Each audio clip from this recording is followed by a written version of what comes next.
Selamat pagi, Bapak Ibu, saudara sekalian yang kami kasih dalam Tuhan Yesus Kristus.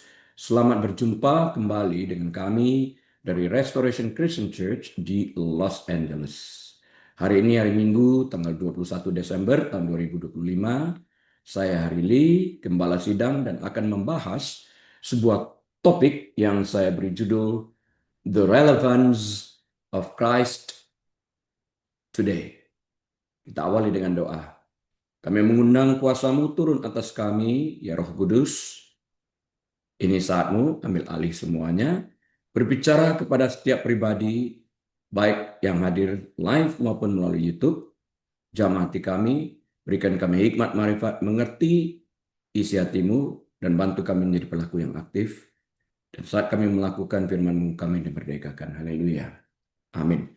Baik, Bapak Ibu, saudara sekalian, mari kita buka Alkitab kita kepada kitab Ibrani pasal 13. Ibrani pasal 13 ayat yang ke-8 dan kemudian kita sambung dengan Matius 11 ayat 28 sampai 30. Saya mulai dengan Ibrani 13 ayat 8. Yesus Kristus tetap sama baik kemarin maupun hari ini dan sampai selama-lamanya. Kita sambung dengan Matius 11 ayat 28 sampai dengan 30. Marilah kepadaku semua yang letih lesu dan berbeban berat. Aku akan memberi kelegaan kepadamu. Pikulah kuk yang kupasang dan belajarlah padaku, karena aku lemah lembut dan rendah hati, dan jiwamu akan mendapat ketenangan. Sebab kuk yang kupasang itu enak, dan bebanku pun ringan. Nah, saya simpulkan bahwa Christ is still relevant today, karena Ibrani 13 ayat 8 tadi mengatakan ia tetap sama dahulu, hari ini, dan sampai selama-lamanya. Jadi dia tidak berubah. Langit bumi berlalu, firman-Nya kekal. Nah, saya mulai terlebih dahulu dengan keadaan dunia pada hari ini yang tidak pernah berhenti. Ya.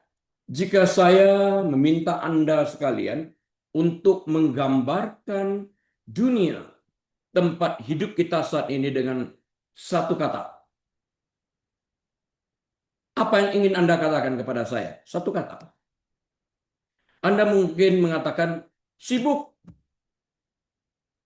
Anda mungkin juga akan mengatakan bising.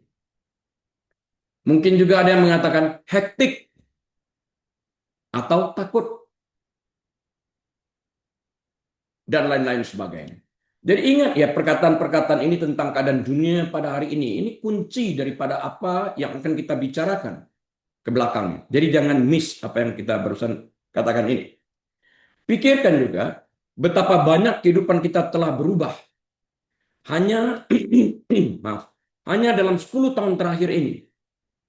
Kita lihat teknologi yang kita pegang di tangan kita, ponsel dan sebagainya ini, lebih canggih dari komputer yang mengirim manusia ke bulan saat itu. Kita memiliki berita yang diperbarui setiap detik. Ada saja yang kita dengar. Kita memiliki media sosial yang memberitahu kita apa yang harus kita beli. Banyak sekali advertensi. Bagaimana penampilan kita. Kita diatur oleh media. Dan apa yang harus kita pikirkan. Pikiran kita pun ingin diatur oleh teknologi. Sekarang orang begitu tergila-gilanya dengan AI dan ingin dipengaruhi oleh AI. Kemarin ini saya berjumpa dengan seorang pastor bertanya, what do you think about AI? Can AI counsel us? Pertanyaannya seperti itu. Bisakah AI ini memberikan konseling kepada kita? Dengan tegas saya katakan tidak pernah bisa diganti. Posisi dokter medis atau dokter psikolog, psikiater tidak dapat diganti oleh AI. Karena AI itu tidak memiliki perasaan, dia benda. Jadi dia tidak mengerti perasaan orang pada saat itu selain daripada memberikan kata-kata yang dapat menimbulkan orang merasa dihakimi. Karena dia tidak memiliki empati di dalam hal ini. Perkembangan zaman begitu cepatnya. Kita terus-menerus dalam dunia ini berlari. Orang mengatakan FOMO, fear of missing out. Terus-menerus menggulir layar ponsel kita. Dan terus-menerus berusaha mengikuti perkembangan agar kita tidak tertinggal. Tapi dalam hal mengejar kebenaran yang tertulis dalam Alkitab, kita nggak mau. Rasanya seperti kita berdiri terus-menerus di atas permadani yang ditarik dari bawah kaki kita. Ya. Harga berubah, pemimpin berubah, tren berubah, bahkan hubungan kita pun terasa rapuh. Di tengah semua perubahan ini, banyak orang mengajukan pertanyaan yang sangat-sangat jujur. Pertanyaan apa itu? Apakah seorang tukang kayu dari Nazaret yang hidup 2000 tahun yang lalu yang bernama Yesus benar-benar masih penting hari ini, saat ini? Apakah ada relevansinya hari ini? Kita harus menjawab pertanyaan yang sangat krusial ini. Di tengah semua perubahan ini, banyak orang mengajukan pertanyaan jujur. Kita juga harus mengajukan pertanyaan ini. Apakah relevan Yesus itu dalam kehidupan kita dan keluarga pada hari ini? Apakah Yesus masih relevan di dunia kecerdasan buatan AI, ponsel pintar, dan pasar global? Apakah semua ini dapat mengalahkan kasih sayang Yesus, dapat mengalahkan hikmat, wisdom dari dia? Sudah barang tentu tidak. Jawaban saya kepada kita sekalian yang hadir pada saat ini atau mendengarkan melalui YouTube, bukan hanya ya, Kristus itu masih relevan bagi kita hari ini. Jawaban saya adalah bahwa dia lebih relevan hari ini daripada hari-hari sebelumnya. Karena perubahan dunia seperti ini. Dunia berubah seperti itu menuju ke kehancuran. Langit bumi berlalu, tapi firman Tuhan kekal. Bagaimana kita bisa bergantung kepada sesuatu yang berubah? Harusnya kita bergantung kepada sesuatu yang tidak berubah, kesetiaannya. Kristus. Kita membutuhkan Yesus hari ini lebih dari hari-hari sebelumnya. Karena semakin banyak dunia berubah, semakin kita sangat membutuhkan sesuatu yang tidak berubah. Kalau segala sesuatu berubah, hubungan suami istri berubah, cinta kasih berubah, orang bergantung kepada pergeseran apa yang terjadi di dunia ini. Banyak orang akan mengalami depresi. Goncangan kejiwaan mereka. Apakah kita dapat mencari bantuan daripada AI? Barang tentu tidak. Kita akan meminta bantuan daripada Kristus yang tidak berubah. Kasih sayangnya yang tidak berubah. Kesetiaannya yang tidak berubah. Janjinya yang tidak berubah. Alkitab memberi janji yang sangat kuat dan sangat penting dalam kehidupan kita pada hari ini. Satu ayat yang telah kita baca tadi, Ibrani 13 ayat ke-8. Yesus Kristus tetap sama. Tetap sama. Baik kemarin maupun hari ini dan sampai selama-lamanya. Manusia dapat berubah. Terpengaruh kepada keadaan. Terpengaruh kepada lingkungan. Terpengaruh kepada orang yang teman-teman di sekelilingnya, di lingkungannya. Perhatian yang diberikan. Mereka bergeser. Hari ini saya ingin berbagi dengan Anda sekalian 3 alasan mengapa Kristus relevan atau sangat penting hari ini, bahkan lebih penting hari ini daripada hari-hari sebelumnya, mengingat pergeseran yang terjadi begitu cepatnya di dunia ini. Dia penting dalam kehidupan sehari-hari kita yang nyata ini. Jadi ada 3 alasan, dengarkan baik-baik. Yang pertama, mengapa Kristus itu penting hari ini? Yang pertama itu adalah karena kita membutuhkan kedamaian di zaman yang penuh kecemasan. Izinkan saya memberi contoh sederhana dalam kehidupan sehari-hari kita ini. Bayangkan Anda sedang mengemudi mobil Anda menuju janji temu yang sangat penting di suatu kota yang Anda tidak kenal sama sekali, belum pernah ke kota itu. Anda terlambat. Tiba-tiba sinyal GPS Anda terputus. Garis biru di peta menghilang. Anda tidak tahu apakah Anda harus berbelok ke kiri atau ke kanan. Teknologi tidak dapat membantu Anda. AI tidak dapat membantu Anda. Apa yang terjadi pada tubuh Anda pada saat tegang seperti itu? Padahal ini adalah meeting yang berarti penting bagi bisnis Anda. Jantung Anda mulai berdebar dan berdetak lebih cepat. Tegang. Tangan Anda mencengkeram kemudi lebih cepat, lebih kuat, lebih erat. Anda mengecilkan volume radio agar Anda dapat fokus untuk melihat lebih jelas. Secara otomatis terjadi. Anda merasakan kepanikan yang meningkat. Mengapa? Karena Anda telah kehilangan petunjuk arah. Anda tersesat dan hati Anda kacau, pikiran kacau. Begitulah banyak dari kita menjalani kehidupan kita sehari-hari ini. Kita menjalani pernikahan, membesarkan anak-anak, mengelola keuangan, dan menghadapi masalah kesehatan. Tetapi kita sering merasa seperti telah kehilangan sinyal. Kita cemas, nggak tahu kemana kita harus pergi. Sekali lagi, AI tidak dapat membantu Anda, memberikan konseling kepada Anda. Karena AI tidak memiliki perasaan, dia benda, dia teknologi. Teman dekat, keluarga dekat, ini yang dapat membantu kita mengarungi badai kehidupan yang seperti itu. Kecemasan mungkin merupakan pergumulan yang paling umum di zaman modern kita ini. Kita khawatir tentang masa depan. Kita khawatir tentang apa yang dipikirkan orang lain tentang kita. Padahal apa yang mereka pikirkan tersebut seharusnya tidak ada efek terhadap kehidupan kita. Kita mengizinkan itu terjadi untuk mengefek perilaku kita, kehidupan kita, cara kita menjalani kehidupan. Kita terjaga hingga pukul 3 pagi, menatap langit-langit, bertanya, apakah semuanya akan baik-baik saja? Itu terjadi. Teman-teman seperti tidak hadir di dalam kehidupan kita. Yang lalu saya pernah berkata, hari ini saya katakan lagi. Kita melihat teman itu pada saat kita susah. Seringkali orang itu menyebut teman pada saat matahari bercahaya, pada saat engkau sukses, pada saat engkau baik.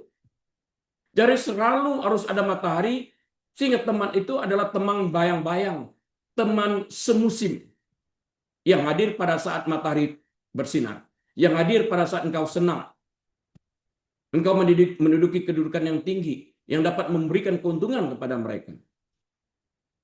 Tapi pada waktu matahari berhenti bersinar, malam pun datang, bayangan itu menghilang dengan hilangnya sinar tersebut. Teman-teman yang tadinya ada di sekeliling Anda sekarang menghindar. Anda seorang diri. Ini terjadi. Saya seorang konselor, saya melihat ini. Orang depresi, frustrasi, ingin mengakhiri hidup mereka. Kecemasan mungkin merupakan pergumulan paling umum. Setiap orang mengalami ini. Kita khawatir akan segala-galanya. Dunia menawarkan kita pengalihan perhatian untuk mengatasi kecemasan ini. Dunia berkata, tonton serial TV ini, nonton badut ini, atau gulir video-video ini, periksa semua, scroll down, gulirin terus. Atau beli produk ini, Minumlah suplemen ini untuk menenangkan diri Anda, pikiran Anda. Bersantai. Tetapi itu hanya bagaikan perban. Temporary fix. Selama Anda menonton, selama itu Anda mungkin lupa. Ada juga yang tidak. Begitu selesai acaranya, masalah ini tetap ada. Anda mencoba deny ini dan tidak menghadapinya. Perban tidak menyembuhkan luka. Perban hanya menutupi luka yang ada. Jadi perban hanyalah solusi sementara dan bukan solusi yang permanen. Apa yang ditawarkan dunia sifatnya sementara. Yesus menawarkan sesuatu yang berbeda. Pikirkan ini baik-baik sesuai dengan tema kita, The Relevance of Christ Today. Yesus menawarkan sesuatu yang berbeda, bahkan sangat-sangat berbeda. Dia tidak menawarkan pengalihan perhatian seperti yang ditawarkan dunia. Alihkan aja perhatian. Filosofi, alihkan aja perhatian. Dia menawarkan tujuan. Tujuan. Mengalihkan perhatian bukan solusi permanen. Bagaimana kalau perhatian kita kembali kepada masalah? Akan ada tetap masalah. Jadi Yesus menawarkan apa? Tujuan hidup. Dengarkan firman-Nya dalam Matius 11 ayat 28. Orang yang susah tadi ya. Marilah kepadaku semua yang letih lesu dan berbeban berat. Dia mengundang. Aku akan memberikan kelegaan kepadamu. Nah, yang harus kita lakukan itu adalah meresponi undangan ini. Setiap orang pernah diundang di dalam kehidupan ini. Undangan ulang tahun, undangan housewarming, undangan pernikahan. Ada yang kita jawab, ya kami akan hadir. Ada yang kita jawab, kami tidak akan hadir karena satu dan lain hal. Pilihannya pada kita, kuasanya pada kita. Nah, Yesus menawarkan, marilah kepadaku. Kamu menjerit, kamu letih, lesu, berbeban berat. Yuk datang kepadaku, yuk. Aku akan memberikan kelegaan. Ada orang yang nggak mau. Orang buta yang mengemis. Yesus tanya, mau apa engkau dariku? Maukah engkau disembuhkan? Ada orang yang nggak mau disembuhkan supaya dia bisa mengemis terus. Tapi orang menjawab, Tuhan, give me my sight. Berikan mataku kemampuan untuk melihat.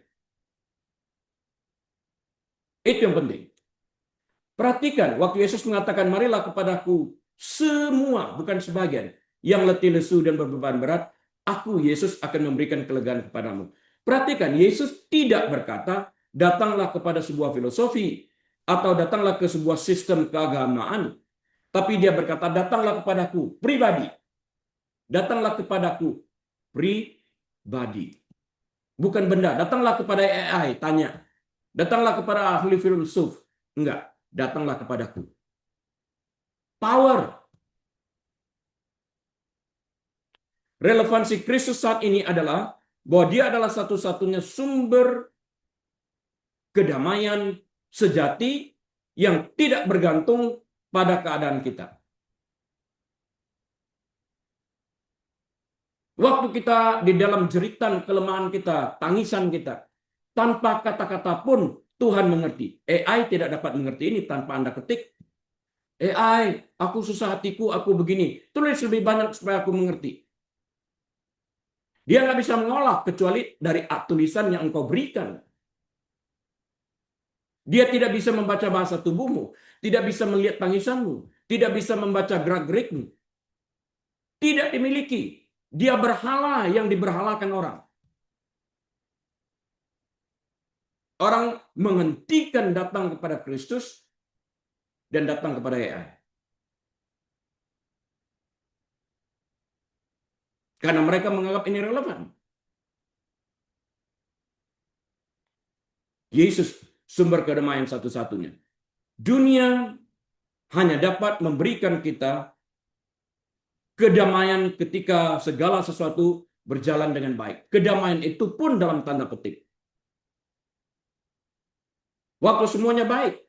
Jika kita memiliki uang di bank dan semua orang menyukai kita, dunia mengatakan kita dapat merasa damai.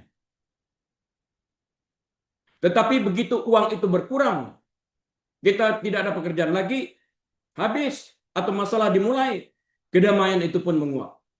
Pada saat seperti itu, teman musiman, bukan teman segala musim, teman musiman akan menghilang karena mereka ibarat bayang-bayang yang hadir saat terang dan menghilang saat gelap.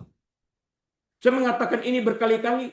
Kita lihat apa yang terjadi pada Kristus pun saat dia ditangkap, hilang orang-orang ini. Kita tidak perlu teman musiman, nggak perlu. Kita perlu teman segala musim yang hadir dalam setiap musim kehidupan kita, baik senang maupun susah. Suami istri kan juga harus begitu. Kalau ini memang dilaksanakan, perceraian berkurang drastis. Tapi tanggung jawab itu tidak dilakukan sebagaimana mestinya. Yesus memberikan kedamaian di tengah badai. Dia adalah jangkar yang menahan perahu tetap stabil bahkan ketika ombak menerjang.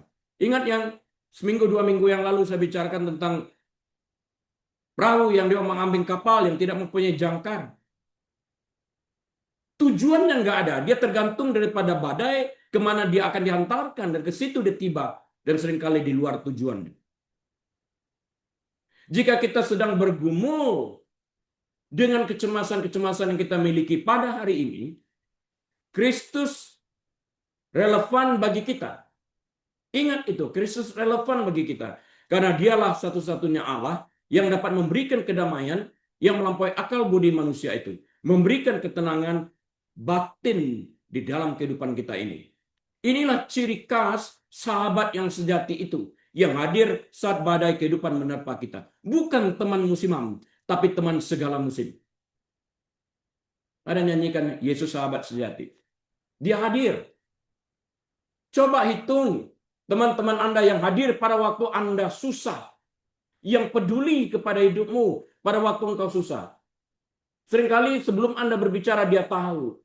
Dia memberikan perhatian. Waktu Anda bergumul di dalam kehidupan ini, dalam rumah tanggamu, dalam pekerjaanmu, dalam kesehatanmu, dia hadir. Memberikan word of comfort. Empati. Mengerti dan menolong. Itu teman.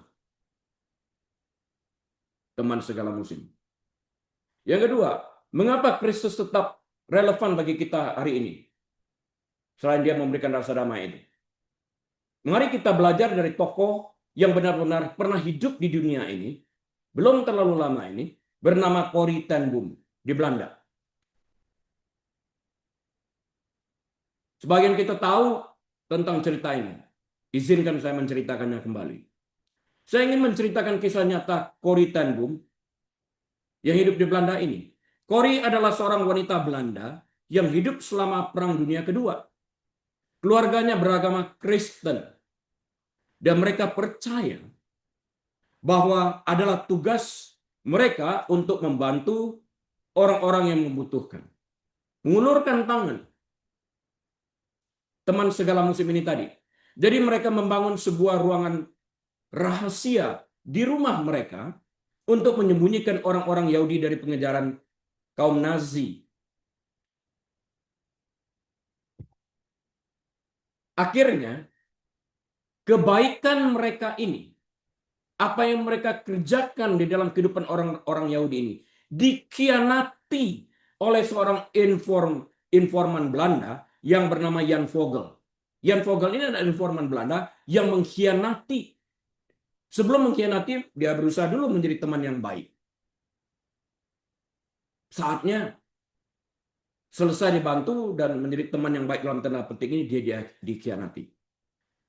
Corrie dan saudara perempuan yang bernama Betsy ditangkap dan dikirim ke kamp konsentrasi bernama Ravensbrück. Bahasa Jerman, Ravensbrück.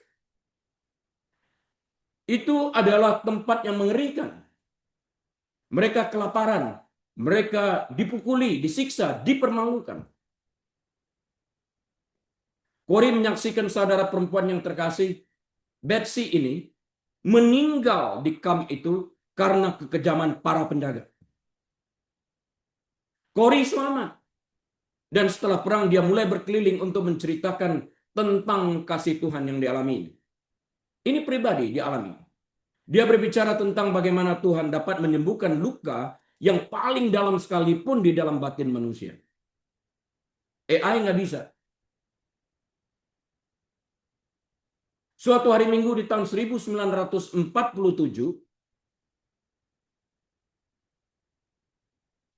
78 tahun yang lalu berarti kira-kira ya.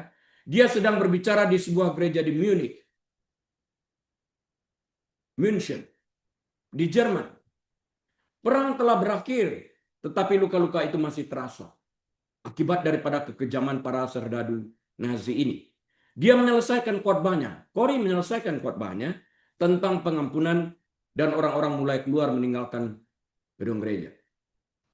Tiba-tiba Corey melihat seorang pria berjalan ke arahnya. Dia membeku, terpaku melihat orang ini. Dia langsung mengenali pria ini. Dia adalah salah satu penjaga yang paling kejam yang berada di kamp konsentrasi itu. Ini kan barusan khotbah tentang pengampunan, tentang pemulihan. Dia adalah pria yang berdiri menjaga pintu kamar mandi tempat para wanita dipermalukan. Bisa dibayangkan apa yang dikerjakan. Pria itu mendekatinya, mengulurkan tangannya dan berkata, "Pesan yang bagus, Fräulein." Fräulein ini bahasa Jerman yang berarti Miss, Nona. Pesan yang bagus, Fräulein. Betapa senangnya mengetahui seperti yang Anda katakan semua dosa kita berada di dasar laut. Nggak bisa dicari lagi, artinya begitu. Terhapus, bersih, wash away. Pria ini mengenali Corey. Demikian juga Corey mengingat dia sebagai pria yang kejam. Pria itu berkata, "Saya telah menjadi seorang Kristen sejak perang selesai. Saya tahu bahwa Tuhan telah mengampuni saya atas hal-hal kejam yang saya lakukan di penjara, di sana, di mana tempat engkau ditahan. Tetapi saya ingin mendengarnya dari bibir Anda sendiri. Fräulein, Nona, maukah Anda memaafkan saya?" Pertanyaan langsung. Ini baru selesai khotbah tentang pengampunan. Ditanya, "Maukah Anda mengampuni saya, memaafkan saya?" Dan dia mengulurkan, penjaga yang jahat ini mengulurkan tangannya kepada Corey. Bagaimana reaksi Corey? Baru selesai khotbah. Corey kemudian menulis dalam diary-nya bahwa dia berdiri di sana dengan hati yang dingin. Dia teringat saudara perempuannya Betsy yang meninggal di lantai beton yang dingin itu akibat kekejaman perilaku mereka. Dia tidak merasakan cinta kasih sedikit pun untuk pria ini. Simpati maupun empati juga tidak. Dia hanya merasakan kemarahan. Dia tahu Alkitab memerintahkannya untuk memaafkan. Dia juga berkhotbah tentang itu kan. Tetapi dia merasa secara fisik tidak mampu melakukannya. Seakan-akan tangannya lumpuh untuk dapat digerakkan. Lengannya seperti terpaku di samping tubuhnya. Tidak dapat digerakkan. Sementara pria itu mengulurkan tangannya untuk berjabat tangan memohonkan pengampunan. Maafkan saya. Pada saat krisis seperti itu, Corey memanjatkan doa yang sangat sederhana di dalam keputusasaannya ini. Dia berkata, "Yesus, tolong aku agar aku bisa mengangkat tanganku dan menyelami pria ini. Agar aku bisa melakukannya itu." Doa yang sederhana. Engkau Tuhan yang akan memberikan kekuatan dan kemauan untuk melakukan itu padaku. Aku ingin menjadi pelaku firman-Mu. Itu adalah tindakan iman, Bapak Ibu Saudara sekalian. Secara mekanis, Corey kemudian mengangkat tangannya untuk menyentuh tangan pria yang jahat ini. Bekas penjaga tentara yang berjaga di konsentrasi camp itu. Kamp konsentrasi. Dan saat tangan mereka bersentuhan, sesuatu yang luar biasa terjadi.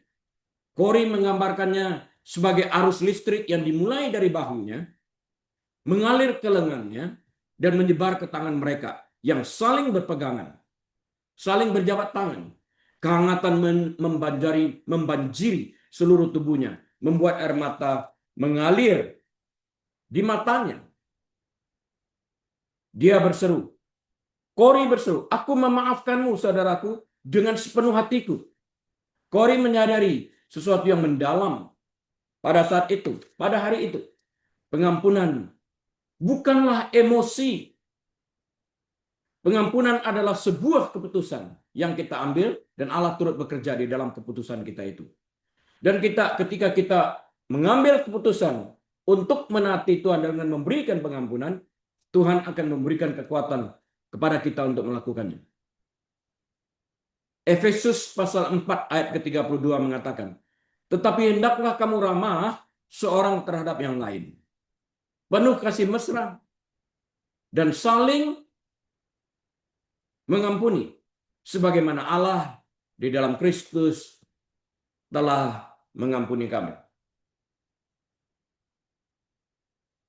Kristus masih relevan dan sangat relevan hari ini, saat ini, karena kita semua membawa beban dari masa lampau kita yang gelap.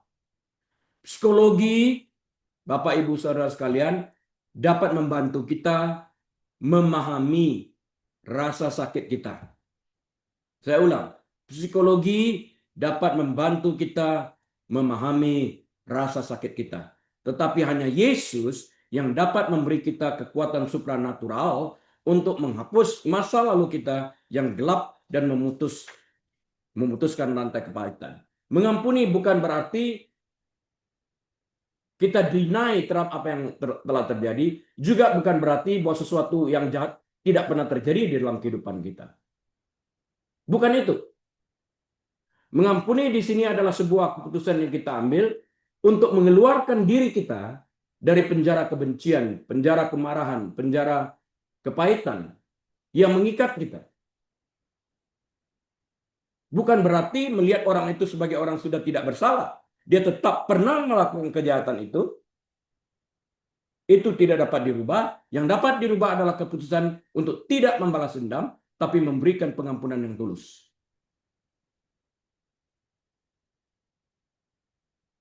Poin yang ketiga, ada 3 tadi ya. Mengapa Kristus ini masih relevan dalam kehidupan kita pada hari ini? Karena kita membutuhkan Yesus ini yang memiliki tujuan di dunia yang penuh kebingungan. Dunia tidak mengantarkan kita pada tujuan. Kristus yang mengantarkan kita pada tujuan. Area terakhir di mana kita melihat relevansi Kristus adalah di bidang identitas. Garis bawahi itu.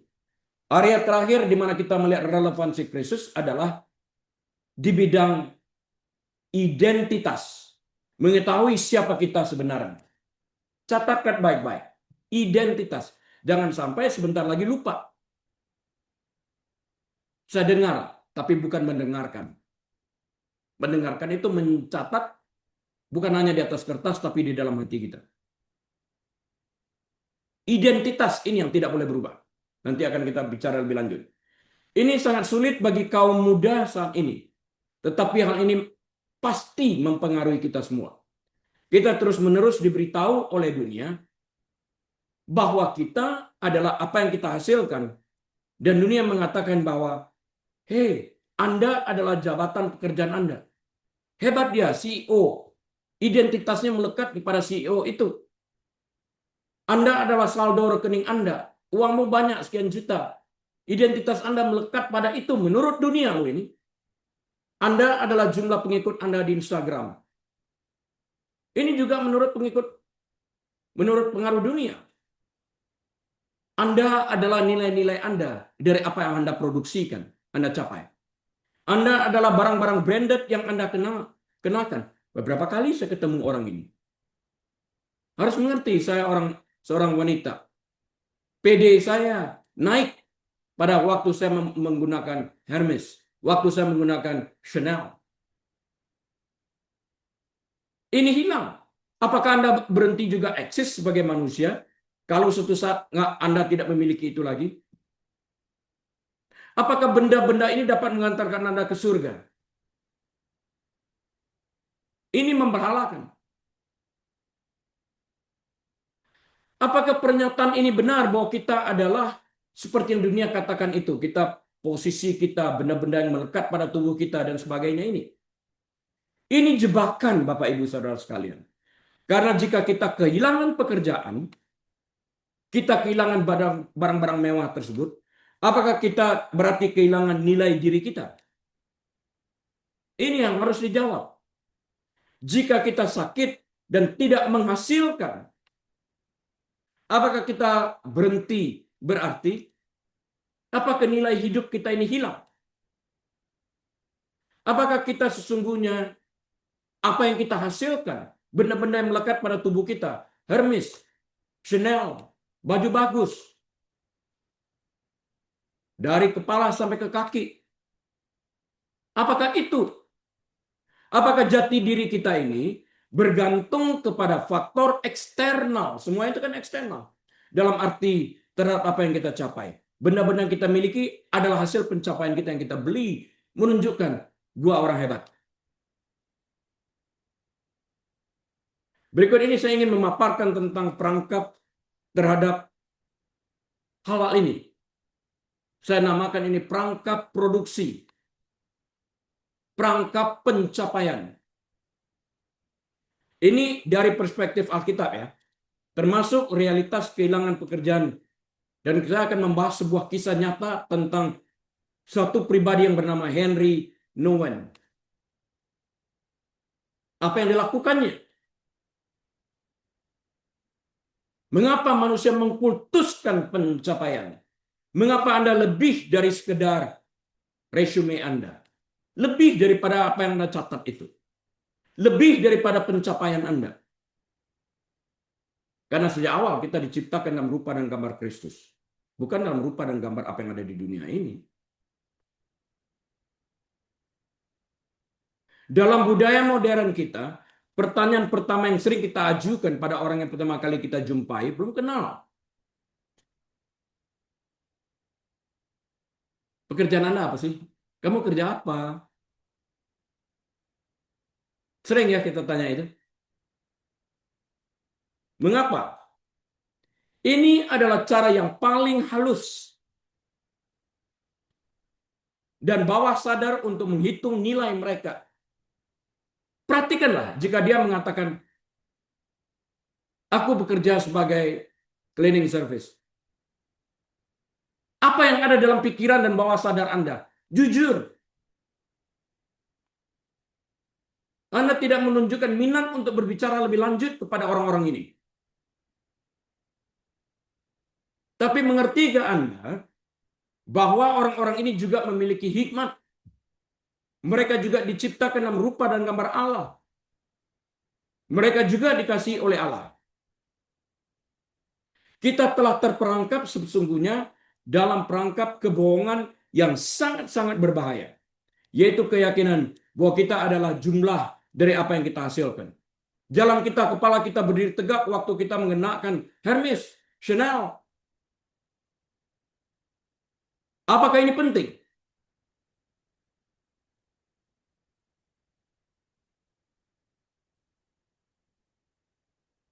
Sering juga saya mendapatkan pendeta ini tidak mengerti apa-apa tentang dunia modern. Pertanyaan sesimpel, apakah benda-benda ini mengantarkan Anda ke surga? Sehingga Anda mengkultuskan, memberhalakan hal-hal ini. Pandangan dunia ini menunjukkan bahwa jika kita produktif, kita berharga. Loh, orang melihat saya beda loh karena saya pakai ini. Anda bukan benda itu. Anda milik Kristus. Jika kita menganggur atau sedang tidak bekerja karena kehilangan pekerjaan, dunia menganggap kita tidak berharga, orang menghina kita. Itu kenyataan yang ada, bukan? Dari perspektif Alkitab, ini bukan hanya beban psikologis yang tidak sehat, Ini adalah bentuk penyembahan berhala karena orang mengkultuskan sesuatu yang ditawarkan dunia ini. Ini menempatkan pekerjaan di atas takhta yang seharusnya milik Tuhan. Menjadikan hasil profesional kita sebagai sumber pembenaran dan kedamaian kita. Nanti akan saya bahas lebih dalam.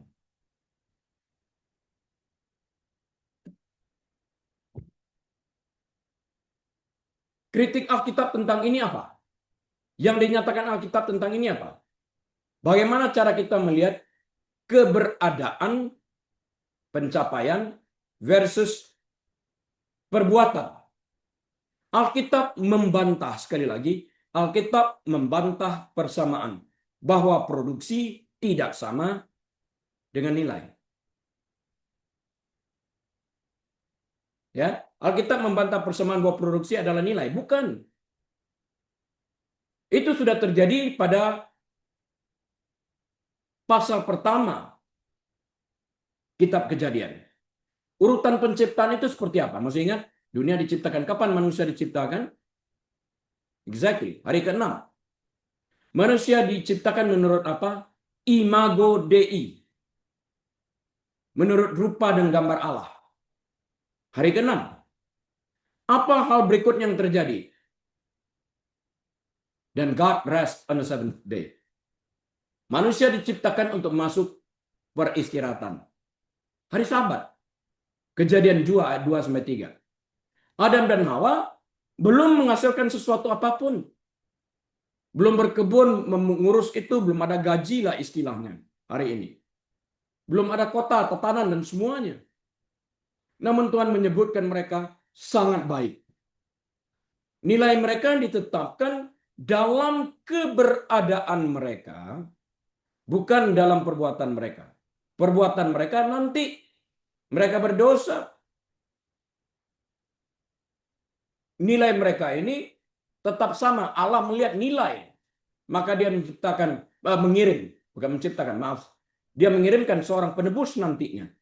Dimulai juga di dalam kitab Kejadian 3:15. The first gospel. Kabar sukacita pertama. Sekarang kita lihat.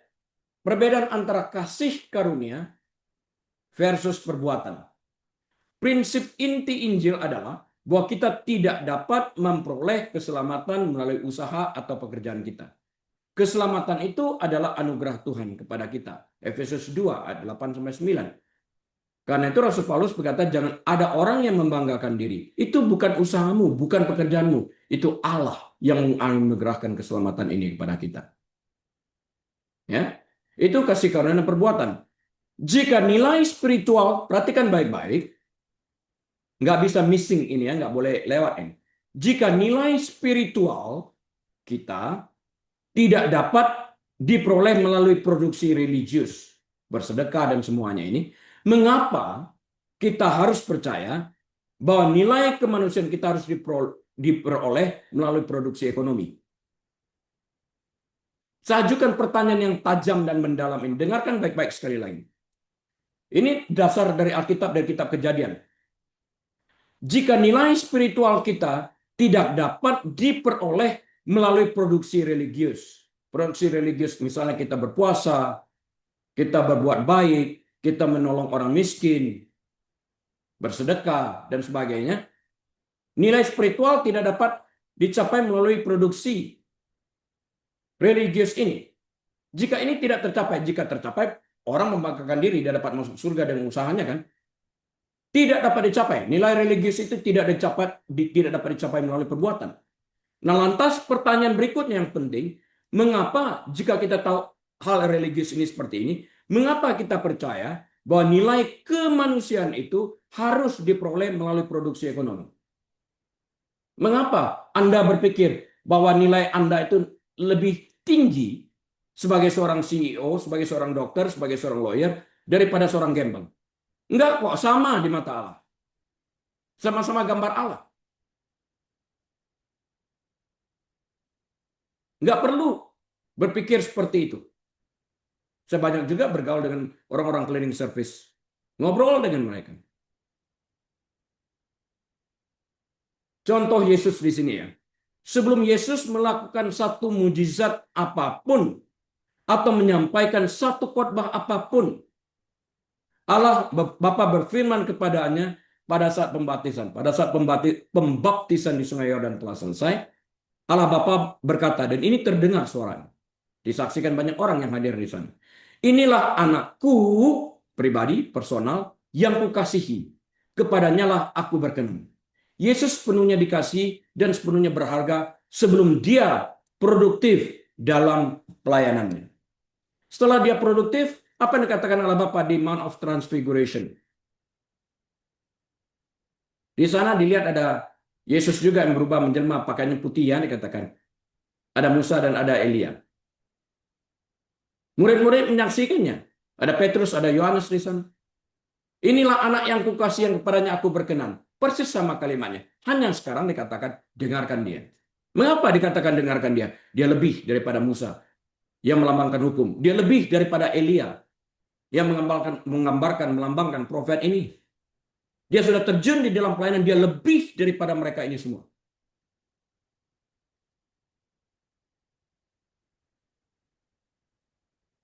Nilai yang berada pada kita itu bukan terhadap apa yang kita hasilkan, tapi terhadap apa yang Tuhan katakan tentang kita. Kebenaran teologisnya seperti apa? Kita bukanlah mesin yang dirancang untuk menghasilkan. Kita adalah anak yang dirancang untuk menjalin hubungan. Ketika kita percaya bahwa kita adalah apa yang kita hasilkan, kita pada dasarnya mengatakan bahwa kasih karunia Allah tidak cukup dan harus dilengkapi dengan kerja keras kita. Ini yang ditentang oleh Rasul Paulus. Orang-orang Farisi banyak beranggapan, oh oke, orang Gentile ingin percaya kepada Yesus, oke. Orang-orang Yahudi ini mengatakan, mereka juga harus melakukan apa yang kita lakukan, disunat dan mengikuti hukum Taurat, baru mereka bisa sepenuhnya 100% diselamatkan. Paulus katakan bukan, kita diselamatkan oleh iman, bukan melalui perbuatan. Kalau kita berfungsi sebagai mesin, pada saat mesin menua, nilai mesin benda berkurang dan akhirnya dia macet, dibuang. Apakah kita seperti itu? Pikirkan ini baik-baik. Jangan keraskan hatimu. Pastor nggak ngerti. Pikirkan dari sisi teologi yang saya sampaikan. Kehilangan pekerjaan, krisis peran. Kehilangan pekerjaan itu krisis peran, bukan krisis identitas. Yuk kita bahas. Ketika kita menyatukan jiwa kita dengan gaji kita, kehilangan pekerjaan terasa seperti kematian. Jika saya adalah manajer senior dan saya kehilangan pekerjaan itu, apakah saya berhenti ada? If I am a senior manager and I lose my job, do I cease to exist? Itu pertanyaan yang harus dijawab. Dari sudut pandang Alkitab, kehilangan pekerjaan adalah kehilangan tugas, kehilangan peran, bukan kehilangan nilai, bukan kehilangan identitas. Pisahkan ini dengan baik-baik. Kita membahas sekarang antara panggilan dan pekerjaan. Kita memilih pekerjaan kita berdasarkan keterampilan yang ada pada kita atau kebutuhan kita. Ya. Pekerjaan bersifat sementara. Saya ulang, pekerjaan bersifat sementara. Berakhir pada saat pensiun atau pada saat kita mengundurkan diri. Tujuan terutama untuk memenuhi tujuan terutamanya adalah untuk memenuhi kebutuhan hidup. Kita bekerja. Yang nggak mau bekerja nggak usah makan, kata Alkitab. Untuk memenuhi kebutuhan hidup. Melalui pendapatan, kelangsungan hidup berjalan. Nah, pekerjaan sering berubah tergantung tren pasar dan ekonomi. Kebutuhan. Panggilan bukan seperti itu pekerjaan. Panggilan bukan pilihan kita, pekerjaan pilihan kita. Panggilan bukan pilihan kita. Tuhan menetapkannya berdasarkan tujuannya, memanggil kita sesuai dengan tujuannya. Panggilan bersifat permanen, bukan sementara. berlangsung dari lahir sampai mati. Tujuan terutama panggilan untuk misi yang berdampak bagi kerajaan Allah. Panggilan bersifat stabil, tetap, dan tidak berubah. Misi inti kita itu. Dalam Alkitab, pekerjaan seringkali menjadi konteks di mana panggilan harus digenapi. Saya ulang ya, perhatikan ini baik-baik. Dalam Alkitab nih, pekerjaan seringkali menjadi konteks di mana panggilan hidup digenapi. Misalnya, contoh, kalau nggak ada contoh nanti kan bingung. Saya ulang dulu ya. Dalam Alkitab, pekerjaan seringkali menjadi konteks di mana panggilan hidup digenapi. Contohnya apa? Pekerjaan Daud itu apa? Ingat? Pekerjaan Daud adalah benar, gembala. Kemudian dari gembala dia juga menjadi prajurit. Dia mengalahkan raksasa itu, Goliat. Dan kemudian setelah itu dia menjadi raja. Ini pekerjaannya. Panggilannya untuk apa? Panggilan Daud adalah untuk memimpin umat Allah dengan hati yang mengasihi Allah. Ini permanen. Raja tidak permanen. Prajurit tidak permanen. Gembala tidak permanen. Kan berubah dulu. Dari gembala menjadi prajurit, menjadi raja. Digantikan oleh anaknya Salomo. Itu pekerjaannya. Panggilannya adalah untuk memimpin umat Allah dengan hati yang mengasihi Allah. Ini permanen. Dipanggil oleh Allah. Tujuannya.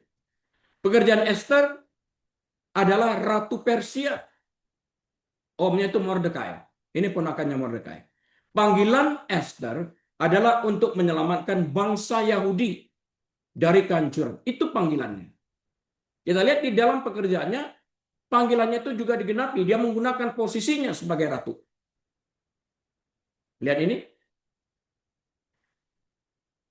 Demikian juga Daud saat dia menjadi gembala, dia belum bisa. Waktu menjadi raja, kekuasaannya di sana.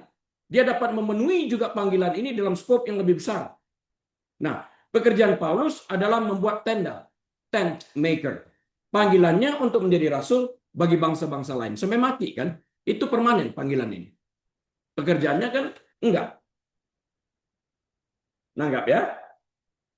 Pengelolaan. Bakat yang kita miliki adalah pemberian Tuhan. Jika sebuah perusahaan berhenti membayar kita untuk bakat-bakat yang kita miliki, bakat-bakat itu tidak akan hilang, tetap melekat pada kita. Ada pada kita, kita bisa pindah pada perusahaan yang lain. Dan begitu pula Tuhan yang memberikannya. Tuhan yang memberikan kita bakat itu kan tidak hilang. Tetap sama. Nah, saya ingin bercerita tentang sebuah kisah nyata di sini tentang seorang pribadi yang bernama Henry Nouwen yang saya katakan tadi, yang hidup tahun 1932 hingga tahun 1996. 96. Jadi 64 tahun hidup. Menawarkan contoh kehidupan nyata yang mendalam tentang penolakan terhadap memperalakan hasil atau produksi atau pencapaian dirinya.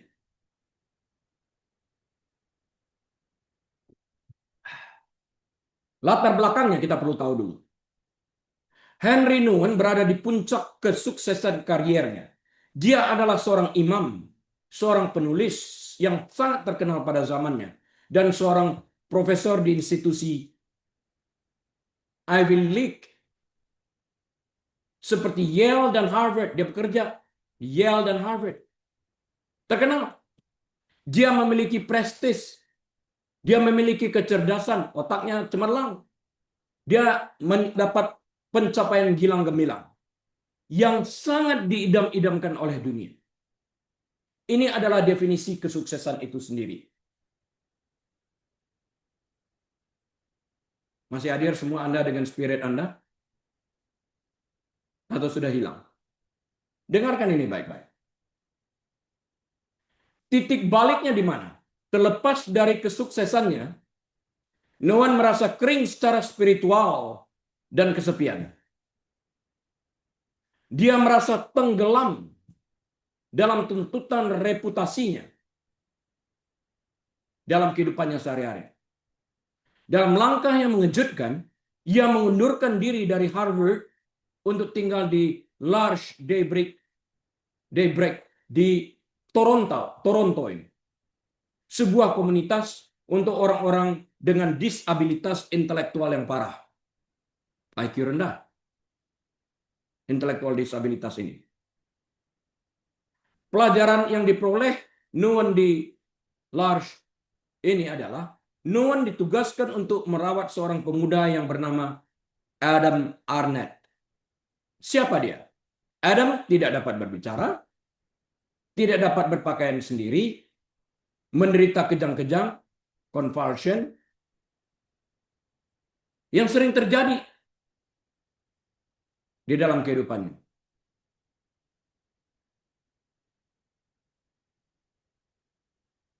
Adam tidak membaca buku-buku Noon yang sangat terkenal. Adam bahkan tidak peduli bahwa Noon itu adalah seorang profesor di Harvard, pencapaian yang gilang gemilang. Adam bahkan tidak peduli terhadap hasil kerja Noon, pencapaiannya nggak peduli. Adam hanya peduli apakah Henry baik, apakah hadir, dan apakah Henry Noon ini hadir di dalam kehidupannya, dan dia merasa aman. Ingat, intelektualnya rendah. Dia tidak tahu tentang hal itu. Dia cuma tahu orang ini baik, orang ini hadir, orang ini mengasihi dia. That's it. Noon menyadari bahwa di Harvard dia dicintai karena apa yang dia lakukan. Artinya apa yang Noon kerjakan untuk pencapaiannya membawa keuntungan bagi Harvard. Artinya apa yang dia lakukan, artinya Noon dicintai karena apa yang dihasilkannya. Bukan siapa dia. Bersama Adam, dia dicintai karena siapa dia. Hadir di dalam kehidupan ini. Noon kemudian menulis sebuah pernyataan tentang bagaimana cara dia merawat Adam ini. Tentang perawatan Adam ini singkatnya. Yang mungkin menurut dunia tidak menghasilkan apapun berbanding dengan apa yang dicapainya di Harvard. Mengajarkan kepada Adam perbuatan-perbuatan simpel seperti mengenakan pakaian, berbicara, berkomunikasi, dan sebagainya ini. Menenangkan perasaannya dan semuanya. Memberikan rasa aman kepada Adam. Proses daripada yang dialaminya hidup bersama dengan Adam ini telah mengajarkan kepada Noon lebih banyak tentang kasih Tuhan daripada semua pengetahuannya, semua pekerjaannya, semua pencapaiannya, semua tahun-tahunnya di dunia akademis. Kemudian Noon menyadari bahwa Tuhan mengasihi kita karena kita adalah miliknya, bukan karena prestasi yang kita raih. Ringkasan dari cerita ini apa? Jika nilai kita terikat pada pekerjaan kita, pada pencapaian kita, nilai kita tidak stabil. Karena pasar bisa runtuh dan perusahaan bisa melakukan pengurangan karyawan, bisa bangkrut, kita bisa diusir. Tetapi jika nilai kita terikat pada fakta bahwa kita diciptakan menurut rupa dan gambar Allah, dahsyat dan ajaib perbuatannya, nilai kita itu aman, tidak berubah, karena Allah tidak berubah. Kita bukanlah laporan triwulan, kita bukanlah status pekerjaan kita juga bukanlah apa yang kita kenakan. Kita adalah jiwa yang dikasihi oleh Tuhan, bahkan sebelum kita melakukan pekerjaan apapun. Kita dikasih apa adanya. Kita mencapai lebih baik, bukan berarti cinta Tuhan akan bertambah. Bukan. Cinta ini sejak awal sampai akhir tetap konstan sama, tidak berubah. Sehingga orang mengatakan, ngapain kau berusaha baik-baik? Ini kan konsepnya yang salah. Yang kita capai itu nggak ada urusannya dengan kasih Allah. Kasih Allah itu menetap. Kalau kita bayangkan terhadap pencapaian kita, banyak manusia, bahkan kita aja pencapaian kita itu seringkali negatif kok. Karena kebaikan kita tidak lebih daripada secara kain kotor dikatakan. Motivasi kita dalam melakukan kebaikan seringkali salah. Kristus menawarkan kita identitas yang sama sekali berbeda. Dia memberitahu kita bahwa nilai kita bukan pada apa yang kita lakukan, tetapi pada milik siapa kita. 1 Yohanes 3 pertama mengatakan, lihatlah betapa besarnya kasih yang dikaruniakan Bapa kepada kita. Sehingga kita disebut apa? Anak-anak Allah. Dan memang kita adalah anak-anak Allah. Karena itu dunia tidak mengenal kita, sebab dunia tidak mengenal Dia. Ketika kita membangun hidup kita di atas Yesus, fondasi kita kokoh karena Dia adalah batu karang yang teguh. Kita dapat kehilangan pekerjaan kita, tetapi kita tetap anak Allah. Kita dapat sakit, tetapi kita tetap anak Allah. Orang dapat menolak kita, ignore kita, tetapi kita tetap dipilih oleh Allah. Kristus memberi tujuan yang melampaui menghasilkan uang.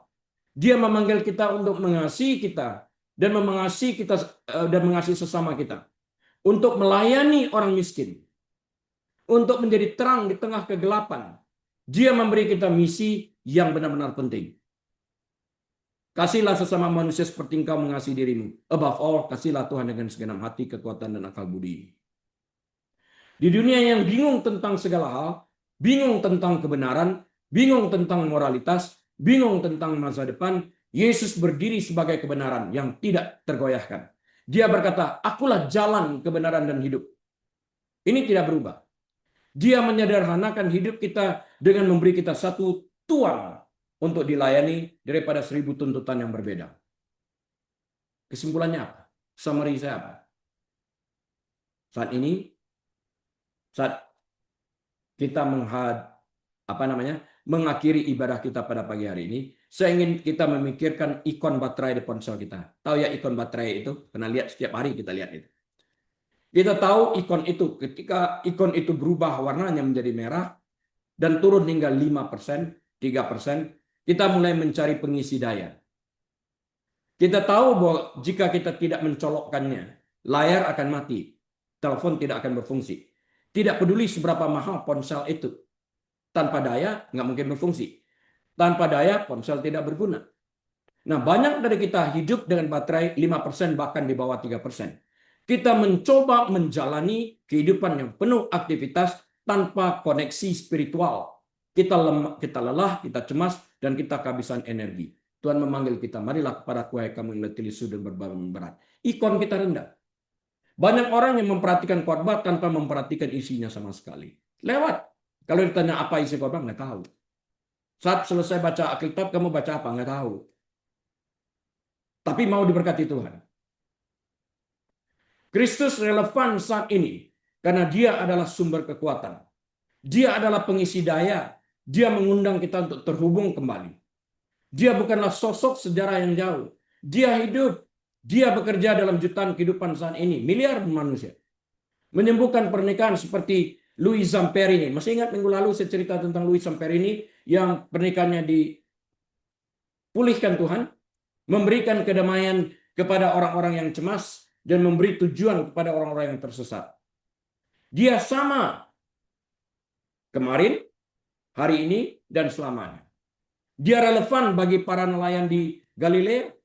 Dia relevan bagi para tahanan perang dunia kedua.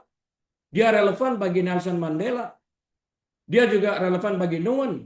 Dan dia juga relevan bagi kita sekalian di tahun 2025 ini. Dan dia relevan selama-lamanya. Jika kita merasakan kecemasan, kepahitan, atau kebingungan, saya mengundang setiap dari kita untuk datang kepada Yesus. Bukalah pintu hati kita selebar-lebarnya. Bacalah firman-Nya. Berbicaralah kepadanya dalam doa kita. Amin. Mari kita berdoa. Tuhan, kami bersyukur untuk kebenaran firman-Mu yang sudah kami sampaikan. Buka pintu hati kita selebar-lebar, angkat kedua tangan kita. Terima berkat Tuhan. Tuhan memberkati engkau dan melindungi engkau. Tuhan menyinari engkau dengan wajah-Nya dan memberi engkau kasih karunia. Tuhan menghadapkan wajah-Nya kepadamu dan memberi engkau damai sejahtera. Tuhan membuat engkau menjadi kepala bukan ekor, naik dan tidak pernah turun. Diberkati saat engkau masuk, diberkati saat engkau keluar. Diberkati bakulmu, diberkati tempat adonanmu. Engkau memberi pinjaman kepada banyak bangsa sementara engkau tidak meminjam. Diberkati anak cucumu, diberkati kesehatanmu, diberkati pelayananmu, diberkati pekerjaanmu. Tuhan melimpahkan damai sejahtera dan hikmat marifat kepadamu, agar engkau dapat bekerja, melayani, untuk mendatangkan kemuliaan dan kebesaran bagi namanya. Bila kita membuka lembaran waktu kita, dengan hati penuh dengan ucapan syukur dan terima kasih, dengan hikmat dan marifat dari Allah Bapa, damai sejahtera dari Tuhan Yesus, dalam persekutuan yang manis dan erat bersama dengan Tuhan Roh Kudus saat ini sampai selama-lamanya. Tuhan Yesus datang kali keduanya menjemput kita semua yang percaya kepadanya. Haleluya. Amin. Baik, Bapak Ibu Saudara sekalian, atas izin Tuhan kita akan berjumpa kembali minggu depan. Dari Los Angeles, kami dari Restoration Christian Church mengucapkan selamat hari Natal. Tuhan Yesus memberkati. Dari Los Angeles, saya Rili mohon diri. Shalom.